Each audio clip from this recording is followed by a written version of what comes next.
Hello, good morning students. I am Diya Teresa.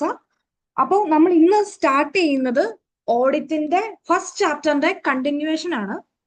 അതിൽ നമ്മൾ ഇന്ന് ഡിസ്കസ് ചെയ്യുന്ന topics agency, limited and reasonable assurance and the difference between limited assurance and reasonable assurance.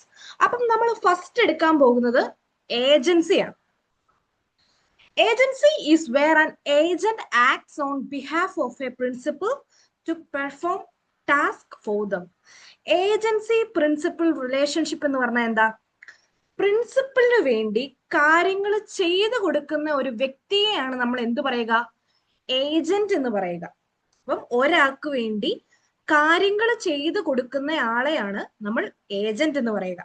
അപ്പൊ ഒരു കമ്പനിയുടെ കോണ്ടക്സ്റ്റിൽ എടുക്കുവാണെങ്കിൽ കമ്പനി ഓൺ ചെയ്യുന്നത് ആരാണ്? ഷെയർ ഹോൾഡേഴ്സ് ആണ്. പക്ഷെ കമ്പനി മാനേജ് ചെയ്യുന്ന ആരാണ്? കമ്പനിയുടെ ഡയറക്ടേഴ്സ് ആണ്, മാനേജ്മെന്റ് ആണ്. അപ്പം ഈ ഷെയർ ഹോൾഡേഴ്സ് ഓൺ ചെയ്യുന്ന കമ്പനി അവർക്ക് വേണ്ടി കാര്യങ്ങൾ ചെയ്തു കൊടുക്കുന്ന ആൾക്കാരെയാണ് നമ്മൾ മാനേജേഴ്സ് അല്ലെങ്കിൽ കമ്പനി മാനേജ് ചെയ്യുന്നവർ, കമ്പനിയുടെ ഡയറക്ടേഴ്സ് എന്നൊക്കെ പറയുന്നു. ഷെയർ ഹോൾഡേഴ്സിന് വേണ്ടി കമ്പനി അല്ലെങ്കിൽ ബിസിനസ് റൺ ചെയ്യുന്നവരാണ് managers. In the context of a company, the directors are the agent of the shareholders who entrust them to manage the running of the business. അപ്പൊ ഇവിടെ ഒരു പിക്ചർ കണ്ടില്ലേ? ഈ പിക്ചറിൽ ശ്രദ്ധിച്ചേ, ഒരാൾക്ക് വേണ്ടി കാര്യങ്ങൾ ചെയ്തു കൊടുക്കുന്ന ആളെയാണ് ഏജന്റ് എന്ന് പറയുന്നത്. ഇവിടെ ഏജന്റ് പറയുന്നത് കേട്ടോ, I will do work for you with your permission. നിങ്ങളുടെ ഇൻട്രസ്റ്റിനനുസരിച്ച് നിങ്ങൾ പറയുന്ന വർക്ക് ഞാൻ നിങ്ങൾക്ക് ചെയ്തു തരാം എന്നാണ് ആര് പറയുന്നത്? ഏജന്റ് പറയുന്നത്. ഇനി നമുക്ക് മുന്നോട്ട് പോവുകയാണെങ്കിൽ നെക്സ്റ്റ് ടോപ്പിക് ദാറ്റ് ഈസ് എന്ത്? Limited assurance and reasonable assurance. നമുക്ക് 2 ടൈപ്സ് ഓഫ് അഷുറൻസ് എൻഗേജ്മെന്റ് ആണുള്ളത്: reasonable assurance and limited assurance. First one, reasonable assurance. More through procedures, higher quality evidence and A positive opinion on the subject matter. അപ്പം ഒരു auditor കൊടുക്കുന്ന assurance ഏത് assurance ആണ്? Reasonable assurance ആണ്. For example, auditors ഒരു കമ്പനിയിൽ വന്നു, അവിടുത്തെ ഫിനാൻഷ്യൽ സ്റ്റേറ്റ്മെന്റ് ചെക്ക് ചെയ്യുവാണ്.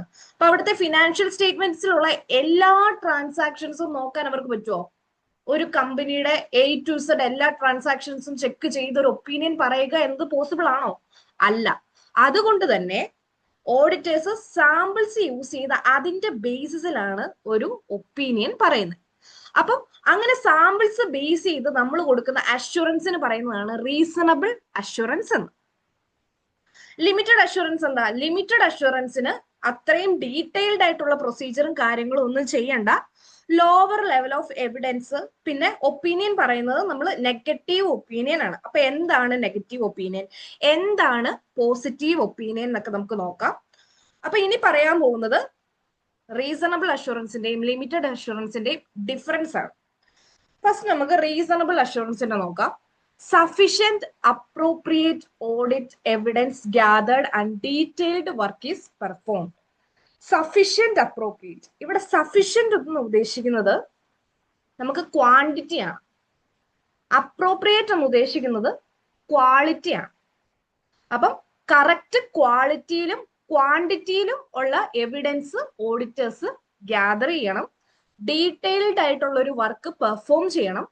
നമ്മുടെ ഓഡിറ്റേഴ്സിന്റെ കൺക്ലൂഷൻ എങ്ങനെ എത്തുക എന്ന് പറഞ്ഞാൽ, subject matter conforms to suitable criteria in all material aspects. എന്ന് വെച്ച് കഴിഞ്ഞാൽ ഫിനാൻഷ്യൽ സ്റ്റേറ്റ്മെന്റ് കറക്റ്റ് ആണ്, ട്രൂ ആൻഡ് ഫെയർ ആണ് എന്നൊരു ഒപ്പീനിയൻ ആണ് നമ്മൾ കൺക്ലൂഷൻ ആയിട്ട് പറയുക. എന്തില്? റീസണബിൾ അഷുറൻസിൽ.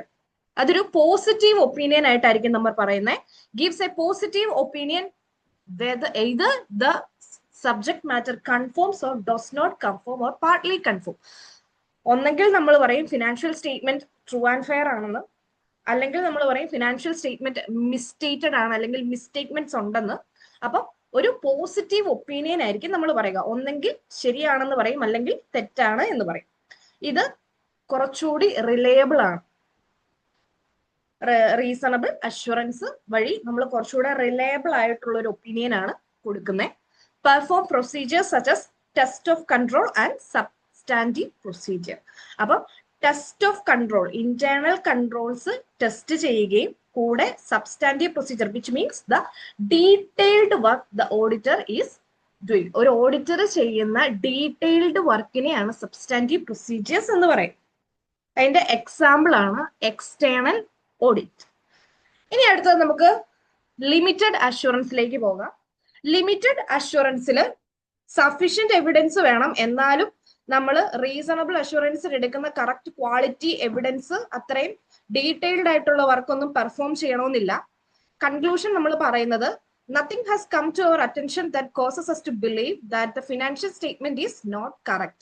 ഫിനാൻഷ്യൽ സ്റ്റേറ്റ്മെന്റ് കറക്റ്റ് അല്ല എന്ന് മനസ്സിലാക്കാൻ പാകത്തിന് നമ്മുടെ കണ്ണിൽ ഒന്നും പെട്ടിട്ടില്ല, അല്ലെങ്കിൽ നമ്മളൊരു നെഗറ്റീവ് ഒപ്പീനിയൻ ആണ് പറയുന്നത്. എന്താ, ഇതുവരെ നോക്കിയ വർക്ക് വെച്ച് ഇതിൽ മിസ്റ്റേക്സ് ഒന്നും കാണുന്നില്ല എന്ന് വെച്ചാൽ അത് ശരിയാണെന്നല്ല നമ്മൾ പറയുന്നത്. ഇതുവരെ നോക്കിയത് വെച്ച് തെറ്റൊന്നും ഇല്ല എന്നൊരു നെഗറ്റീവ് ഒപ്പീനിയൻ ആണ് നമ്മൾ കൊടുക്കുന്നത്. അത് ലെസ് റിലയബിൾ ആണ്.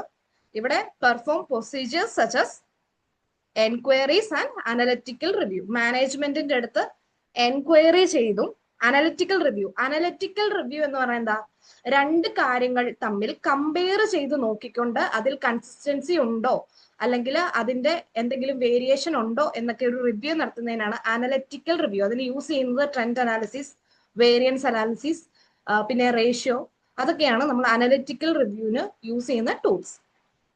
Okay, thank you.